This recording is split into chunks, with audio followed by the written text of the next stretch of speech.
Hello and welcome to Cut Through TV. My name's Dan Hasler from Cut Through Coaching, and joining me as ever is my prolific colleague, Mr. Tim Perkins. Prolific. What a lovely word, prolific. It's a little bit different to yesterday's word, I noticed. I feel like I need to make amends. Well, you might feel like I need to make amends. We've done a little research since yesterday's episode, and that word that you threw out there... Erstwhile. I thought you were erstwhile. He's my erstwhile colleague. What did you think it meant? I genuinely thought it meant... well-respected, highly regarded, valued, handsome, all of that stuff. Not so much that one, but certainly the first three, Turns out it means my former colleague. Former colleague. Something you want to tell me, Dan? Not yet. Not yet. But we'll see how we go. We'll see how the next few weeks pan out. All right, let's go. And that's what we're talking about, the next few weeks. So in fact, even better than that, the next few days.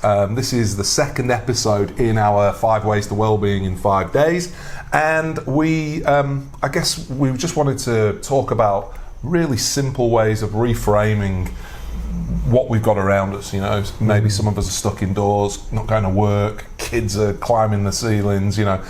What does it mean to sort of look after ourselves in these times? And we're framing this series around the New Economic Foundation model of the 5 Ways to Wellbeing. Yeah. Yesterday we spoke about keep learning. And today what we want to talk about is the idea of connecting. And the idea of, in times, you know, I think is really important. And I'm not entirely sure where I saw this, but I saw it online. I think it was from maybe the Positive Psychology Institute or somewhere, talking around the notion of challenging the idea of social distancing as a concept. Because what we're really talking about is physical distancing. You know, social distancing, we don't want that. We want to, I would argue, at times like this, really tighten our social connections. And one of the reasons we're going to say that is that we have a throwaway line where we talk about, you know, the word well-being, you know, it starts with we. You know, and so this idea that you can have great things, you can have great experiences, you can have everything you've ever dreamed of, but if you're on your own and you've got no one to kind of share that with, even the tough times, right? You know, you can have tough times on your own, but if you're with someone else, it can make it a little bit easier. And if you're having a good time with someone else, it can make it so much better. Wonderful, you know, particularly when you're cooped up indoors. But other than that, you know, I'm wondering, you know, this idea of drawing this out, you know, well-being, connecting, and you know, why is it so important for I think you well-being? make a really good point about social distancing, and it's a clever phrase that people have picked up on, and everybody's using it. You know, I was in communication with some friends in Kenya last night, and they were talking about the idea of social distancing. It's caught on, this phrase, but I think you're absolutely right. What we need here is physical distancing, but social distancing is the complete opposite of what we need, because the idea of isolation is incredibly problematic in our society. I think to a great extent we feel very isolated from each other already, but like I was saying yesterday a little bit, we've really got great opportunities now to reconceptualise how we manage ourselves and how we manage our relationships and what we think is important. And, you know, I remember hearing a very sad story in Sydney a few years ago about a woman who had died in her terrace house in Surrey Hills. And she'd been there for months before anyone had even noticed that she was no longer around, and that's a terribly sad story, and a story that's probably symptomatic of living in a big city. And it's the opposite of a life lived high on well-being, and isolation is not what we need right now. I know your family's in the UK, Dan, and I know, you know, with technology now, even just, you know, super cheap phone calls. I remember when I lived in the UK 20 years ago, I had to put, you know, so many 50p coins into the machine to keep going. And that would have cost a lot back then, when there was like, what, $3 to a pound. And so you make a phone call, you know, you call home once every 3 or 4 weeks, and that was sort of what we did at the time. Obviously, you've got a different situation now, but there are other ways as well. So obviously, my family and, you know, all my mates who I grew up with are obviously, you know, the other side of the world. But my mum in particular, we talk a lot about we play silly words with friends, right? And describe that for the uninitiated. Well, I'm sure most of you have maybe seen it in the App Store or whatever. Essentially, it's Scrabble, you know, on your phone. And as we've already learned, I'm obviously a wordsmith. You're good at creating words. I've got a great command of the English language. But nevertheless, it was quite interesting, to sort of. I guess what I'm trying to say is I didn't really understand how important playing that game was to me mum in particular. And it was when we went back at Christmas, just before the Christmas just gone. We sat down and we spoke about playing the games, and it's a way of mum keeping in contact, feeling connected, even though I beat her most times, on a good run at the moment, just quietly. But it's a way of she's letting you win. Well, of course she is. She's my mum. But it's a good way to stay connected, and again, it's purely down to technology, and I think what we want to look at is, well, how can we leverage this technology? We often think about kids at home, think about families around, grandparents, people who aren't, as you said, people who have no immediate family.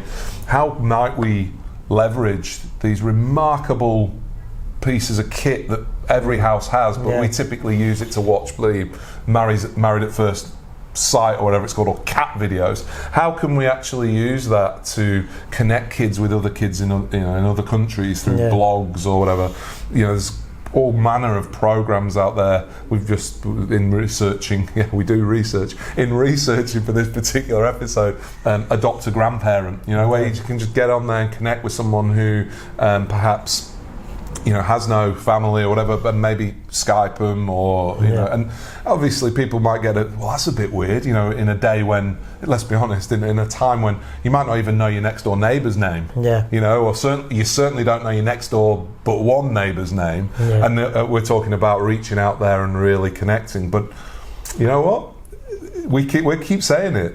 Things have changed. I was talking to one of my neighbours yesterday, who is an elderly Italian woman who's feeling quite isolated. She actually lives with her two daughters, but they both work during the day and their offices haven't been closed down.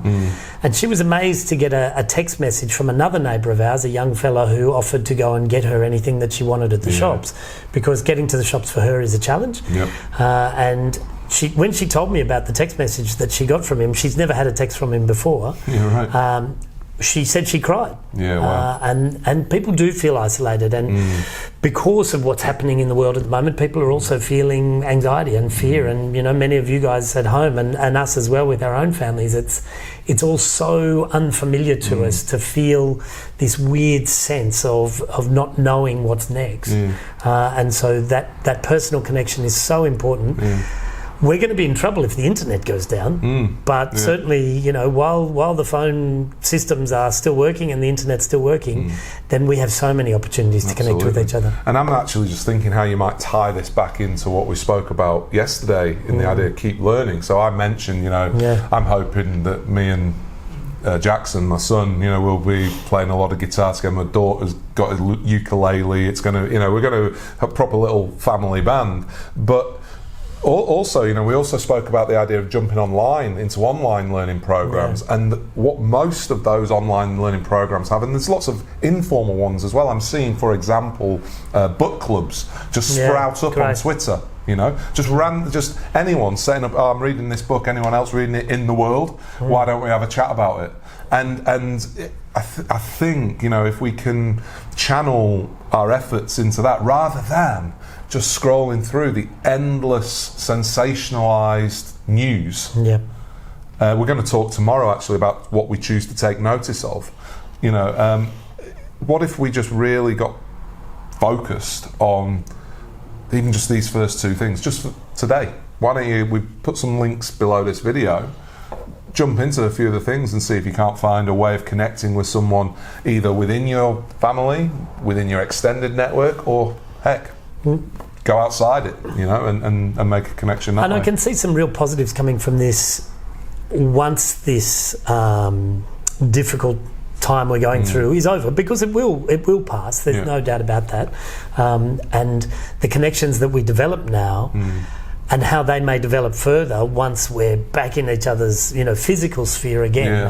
I really see great things coming from this real challenge that we're facing. And we shouldn't finish without saying one of the reasons we put Cut Through TV together is to keep connected with the people who we typically normally spend day in, day out working with, and also, maybe trying to create some little community of our own here where, we've got the opportunity to connect with people in the comments here, and we're going to look at different ways that we can keep bringing our community together with online events and things like that. So let's stop talking about social distancing and let's focus on the physical distance for obvious health reasons, but let's really ramp up the social connections. Yeah, that's right. So the last 2 days now we've talked about this idea of keeping learning and connection, so maybe try to find ways to practice those in your life in the next 24 hours, and we'll be back with you again tomorrow and looking at our next